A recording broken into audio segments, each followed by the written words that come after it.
Drama serial कफारा की कहानी तेजी से अपने अंजाम की तरफ रवा दवा नजर आ रही है। एक तरफ निम्मी और दूसरी तरफ किरण दोनों अपने बुरे अंजाम की तरफ तेजी से बढ़ती जा रही हैं। कफारा की आने वाली एपिसोड इसकी मेगा एपिसोड होगी। हम देखेंगे कि कासिम का रवैया निम्मी के साथ अजीब सा हो गया है। वो निम्मी को हर तरह से नीचा दिखाने और इसे टॉर्चर करने की कोशिश करेगा। कासिम जो कि दुबई से निकाला जा चुका है और यहाँ भी इसके पास कोई जॉब नहीं होती, और जब वो निम्मी के लिए रिश्ता भिजवाता है तो नजमा बेगम बड़ी हकारत से इसका रिश्ता ठुकरा देती हैं। जिसके बाद कासिम नजमा बेगम और निम्मी को नीचा दिखाने की प्लानिंग करता है, और इसकी इस प्लानिंग में कासिम की दादी और निम्मी की भाभी जोया भी किसी हद तक इसकी मदद करती है, क्योंकि जोया भी निम्मी की बदतमीजियों और चालाकियों से तंग आ गई होती है और चाहती है कि जल्द अज जल्द इसकी शादी हो और वो इस घर से चली जाए। मगर निम्मी के रिश्ते से इनकार के बाद कासिम निम्मी की फेक तस्वीरें एडिट करके निम्मी को बदनाम करता है और एहतशाम से मिलकर इसको ना सिर्फ वो तस्वीरें दिखाता है बल्कि ये यकीन भी दिलाता है कि वो और निम्मी एक दूसरे से बहुत मोहब्बत करते हैं और एक दूसरे के साथ बहुत अच्छा वक्त भी गुजार चुके हैं। कासिम की बातें सुनकर तो एहतशाम को बहुत गुस्सा आता है और वो अपनी माँ को मजबूर करता है कि वो जल्द अज जल्द कासिम और निम्मी का निकाह करके उसे रुखसत कर दे, और इस तरह निम्मी को बदनाम करके कासिम उसे शादी करने में तो कामयाब हो जाता है। मगर अब इसको ये खौफ होता है कि अगर निम्मी और इसके घर वालों को ये पता चला कि मैं जॉबलेस हूँ और दुबई से निकाला जा चुका हूँ तो मेरी बहुत बदनामी होगी। इसीलिए इस बदनामी से बचने के लिए वो शादी की पहली रात ही निम्मी के साथ बहुत बुरा सलूक करता है और निम्मी को इतनी जहनी अजियत देता है कि निम्मी घबराकर चीखती चिल्लाती है। तो कासिम बड़ी चालाकी से निम्मी के चीखने चिल्लाने को निम्मी का कसूर बनाकर निम्मी को इसकी माँ और भाई के सामने मुजरिम बना देता है, और अब वो ये कोशिश करेगा कि किसी तरह निम्मी का इसके मैके आना जाना बंद करवा दे, ताकि ना निम्मी अपनी माँ से मिलेगी और ना इसके सलूक और इसकी बेरोजगारी का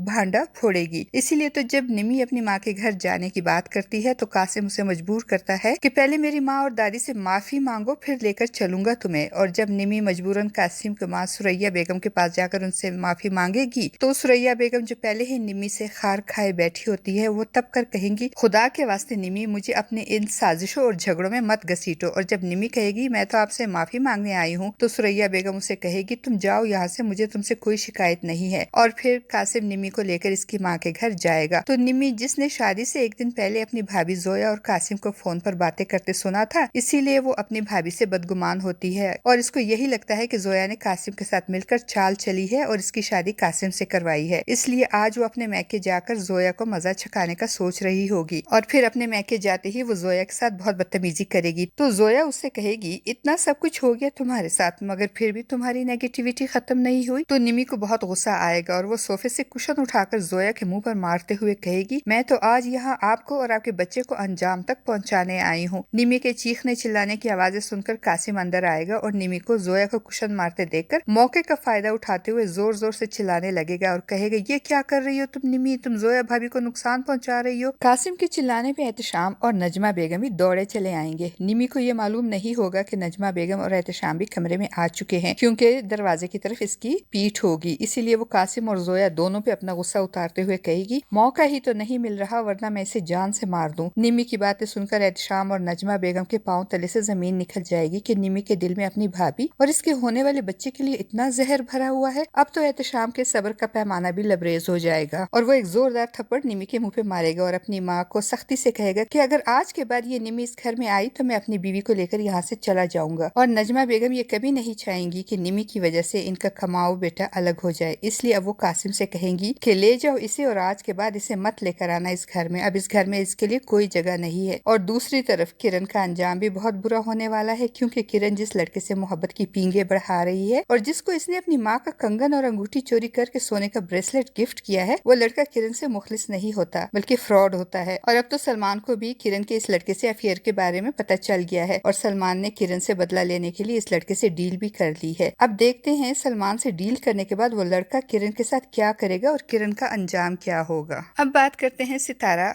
और सालार की। सालार की नानी की मौत का जिम्मेदार सितारा सालार को ठहराएगी और इससे सीधे मुंह बात भी नहीं करेगी, बल्कि उल्टा उसे ताने देती रहेगी कि तुम्हारी वजह से एक बार फिर मैं यतीम हो गई। तो सालार उसे समझाने की बहुत कोशिश करेगा कि मुझे भी नानी की मौत का इतना ही दुख है जितना तुमको है, नानी की मौत से मेरा भी बहुत बड़ा नुकसान हुआ है। तो सितारा सालार पे तंज करते हुए कहेगी वाकई आपका नुकसान हुआ है, आपका क्या नुकसान हुआ है, आपका कोई नुकसान नहीं हुआ मगर मेरा नाकाबिले तलाफी नुकसान हो गया है। मेरे नुकसान की भरपाई सारी जिंदगी नहीं हो सकती, वैसे भी तुम्हारे पास तो तुम्हारे माँ बाप है, मगर मेरे पास मेरा कोई भी रिश्ता नहीं बचा। एक नानी ही तो मेरी हमदर्द थी, वो ही तो मुझको ब्याह कर यहाँ लाई थी और तुम्हारी वजह से वो भी मुझे छोड़कर चली गई। सितारा सालार को बातें सुनाकर गुस्से में वहाँ से जाने लगेगी तो सालार आगे बढ़कर इसका हाथ पकड़कर उसे रोकेगा। तो सितारा को गुस्सा आ जाएगा और वो कहेगी छोड़े मेरा हाथ, मैं मलकियत नहीं हूँ आपकी। तो सालार कहेगा बीवी हो तुम मेरी, मगर सितारा अपना हाथ छुड़ाकर वहाँ से चली जाएगी। तो सालार उदास और दुखी सा अकेला लॉन में जाकर बैठ जाएगा। सबा जो सालार से बहुत मोहब्बत करती है और सालार को इस तरह उदास और परेशान देखकर सितारा से कहेगी सालार के पास जाओ, इससे बात करो, इस वक्त इसको तुम्हारी जरूरत है, उसके साथ लड़ाई झगड़ा मत करो। तो सबा की बातें सुनकर सितारा सबा को भी बातें सुनाएगी और कहेगी कि मैं कोई टिश्यू पेपर नहीं हूँ कि लोगों के दुख समेटूं, इनके आंसू जज्ब करूं और बाद में लोग मुझे कचरे के डब्बे में फेंक कर चले जाएं। सितारा की बातें सुनकर सबा शॉक्ड हो जाएगी कि ये सितारा कैसी बातें कर रही है आज। सितारा सबा को बातें सुनाकर वहाँ से चली जाएगी, मगर चूंकि वो भी सालार से दिल ही दिल में मोहब्बत करती है, इसीलिए जब सालार को अकेले बैठकर रोते हुए देखेगी तो इसका दिल नरम पड़ जाएगा और वो सालार के पास जाकर उसके कंधे पर हाथ रखेगी। तो सालार हैरत से गर्दन घुमाकर सितारा को देखेगा और होप सो फ्रेंड्स के सितारा और सालार दोनों जब इकट्ठे बैठकर रोएंगे, बातें करेंगे तो इनके दरमियान सितारा की तरफ से जो सर्द मोरी थी, इस सर्द मोरी की बर्फ पिघल जाएगी और इनके दरमियान सब कुछ ठीक हो जाएगा।